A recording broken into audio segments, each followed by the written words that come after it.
Welcome to the Athena Wellness Podcast, the show that invites you to take a seat around the community fire and listen to stories that inspire.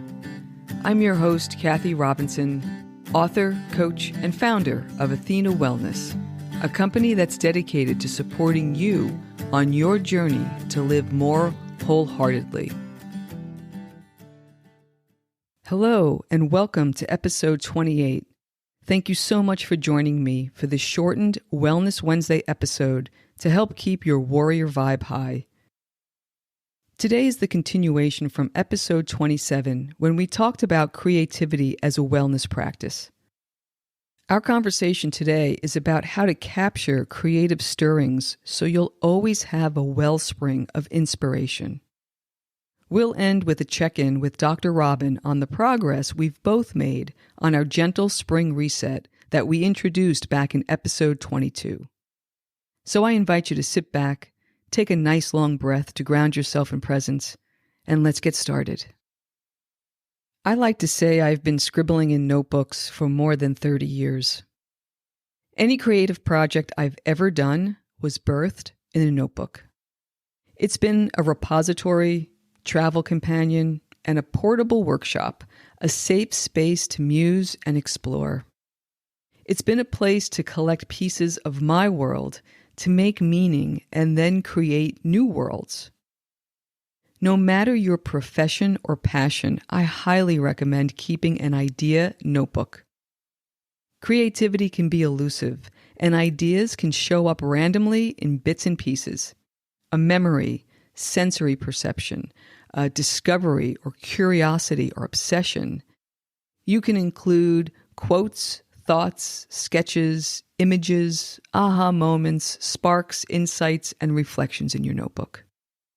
If you want to explore creativity as a wellness practice, I suggest getting an inexpensive notebook. Here are a few tips to get started. 1. Keep it close. I take my notebook whenever I go out and there may be an opportunity to write. In addition, I have a pocket notebook and pen in my cars, and I keep notes on my phone if I'm out walking or hiking and inspiration strikes. Then I rewrite those notes in my notebook when I get home. The second is record it all. Whatever strikes your fancy, whatever is resonating with you, even if you're not sure why, especially if you're not sure why. When I look back at my old writing, I'm often struck by what I was sensing before a situation actually materialized. Try to capture the underlying emotion. Write down the questions you're holding, the dreams you're having. Where is your life lacking clarity? What's happening in the world and in your life?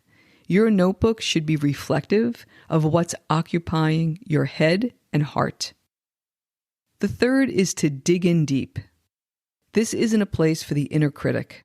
It's a place to explore, for being messy and connecting the dots. A creative playground for your stirrings.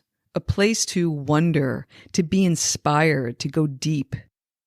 I love using these questions. What do I really want to do? What would I like to explore? What would be fun to do? What now? What if? What else? Creative living is a curious process, like unraveling a mystery through collected words, images, and ideas. I hope you have fun creating your own book of inspiration by documenting your creative journey. Now let's check in with Dr. Robyn for the progress we've both made on our gentle spring reset. Well, Dr. Robyn, welcome back. Tell me, how did week 3 go for you? Well, pretty good. And, I'm philosophical because I can't become somebody I'm actually not and have a study that's 100% tidied up. But I have sorted through some papers and got rid of some papers and made some progress. So I'm happy with that. But I have had greater success actually with taking time for myself in the morning, which was my idea last week that I was going to focus on in my spring reset. And I had a lovely time yesterday. I was sitting outside at a very nice new little vegan cafe that started up down here, which is quite unusual for this area, under the trees, writing and feeling like a real writer as I thought about my life and the universe. I love it. That is wonderful. Good for you. Thank you. Yes, it was fun. I enjoyed it. And I've been enjoying putting my thoughts down, and I think it's helped to center me a lot. Oh, that's great. That's great. That's a wonderful update, Robyn. Thank you. You're welcome. But how about you?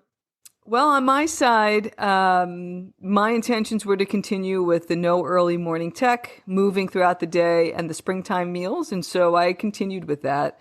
But my fun thing was to head to the farmer's market on Sunday and create a new dish with whatever I found. And I did get to see two of my favorite folks at the market. One is from a company called Foraged Feast, and they gather mushrooms and wild greens in the wilds of New Jersey. So they were there along with my guy from an organic farm in upstate New York that comes down. And I'll put a link to the show notes to their websites. But along with a few of my favorite dishes that I made this week, I made a spectacular salad of fresh spinach, roasted mushrooms, avocado, tomato ramps, which are spring onions, and flowering mustard greens and spicy microgreens, and tossed them all together with olive oil and balsamic vinegar and some salt that I get from the market. And it just tasted like my spring hikes. It made me so happy. Well, good on you. It was so good. So, yeah, it's been a great combination of just the, no tech, the moving and eating well. And so it was a lovely week. That sounds great. It sounds like you're having fun with it. I am having fun with it. I am. And I can't believe it, Robyn, but we're actually on to week number 4. So tell me, how are you thinking about this upcoming week? What are you going to be focusing on and why? I think that I'm going to focus on the no tech after, say, 9 o'clock at night, maybe 8 o'clock, but definitely after 9 o'clock, just to help me get ready for sleep. I sometimes have trouble sleeping, and I think getting off my phone will help me a lot. Good for you. I'm sure it'll make a difference. So I'll be looking forward to hearing about that.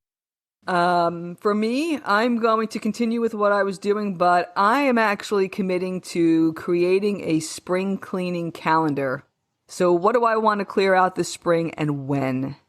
And I will report back next week. So that's in the planning and organization section of your spring. Yes, because I've got one more weekend of tax stuff. So while I'm kind of winding that down, it would be great to kind of plan out the next 6 to 8 weeks of what is it that I want to do and take advantage of this energy now that I have as a result of all of these things that we're doing. I don't want it to go to waste now. That's great. That sounds very well organized. We'll see. We will see. So tell me, are you going to continue with the journaling as well, or was that? Oh, yes. I'm going to continue with those other 2 things, with the simplifying, and I want my office to become a place that when I walk into it, I feel like losing myself in my work, and it's not there yet. So that's going to be continuing for me. And yes, I want to keep writing. I want to keep putting my thoughts down as a way of really accessing my feelings. I like both of those, and I think that you're going to be successful at both of those. You're starting with your why that's important to you, how you want to feel when you walk into your office, and what the purpose is. It's more of a getting to know yourself better kind of thing with the writing. And so, it feels like it's resonating deeply, which is usually a really great sign when you're making change. Well, thank you. I hope so. And we'll see how those go. Okay, sounds great. And I know that there are listeners out there who are doing this with us, Robyn. I've been getting wonderful emails. And so I just wanted everybody to know that we're right alongside you and looking forward to hearing your stories on your progress. And for those of you who would like to join, it's not too late. I'll put a link to the PDF that others are using.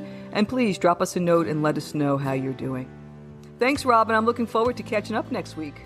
Thank you, Kathy. You have a good week. You too. Thank you so much for joining me today. I know there are many ways you can spend your time.